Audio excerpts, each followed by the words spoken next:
the beginning, there were just 8 or 9 of us on the Delphine team, something like that.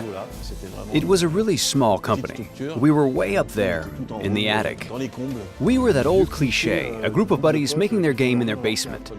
Paul de Senville, who was the president of Delphine Software, came up to me saying, "Listen, Paul, you have to work on this game because we've been given the chance to do the adaptation of a movie, The Godfather." I decided to transpose the story of Michael Corleone into the future, where he would be chased by mafiosi.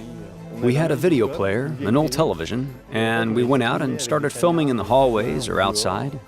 Some of us felt ridiculous, but we took those shots and we made animated sequences out of them for the Amiga, because we were working on the Amiga back then.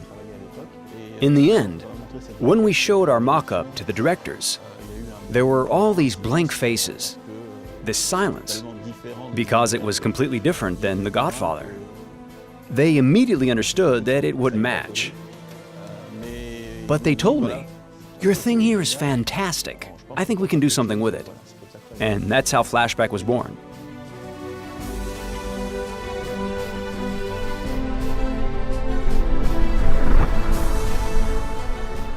Doing a remake 20 years later is an idea that has to ripen. Finally, after 20 years, we said that there might be something we could do, because everything has evolved so much. So much has changed that we can offer something new and interesting. Flashback was the child of all those super 90s sci-fi films. We really wanted to make sure that that imprint of the 90s is in there. So every time you see a replicant, there's a chance he'll say something that somebody in Blade Runner might have said, or a Total Recall, or a cease and desist from RoboCop. You know, you'll have an eventual wink and a nod to some of those great classics that Flashback, for me, is part of. We've got something a lot more fluid, a whole lot more reactive than before.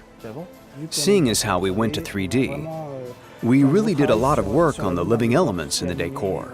It's all animated. The fumes, the fog, the textures.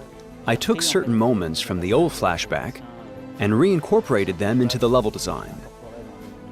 The goal was to remain true, but especially not to break what had been interesting in the original game. We changed a whole lot of stuff in the gameplay.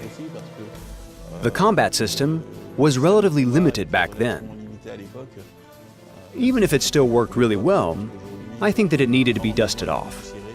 The difficulty was to preserve, to not betray the essence of the original game, while bringing in all the modern comforts for the players, but without it negatively affecting either the difficulty or the challenge. What we tried to do was to keep the heart and soul of the game, and I think we succeeded in that.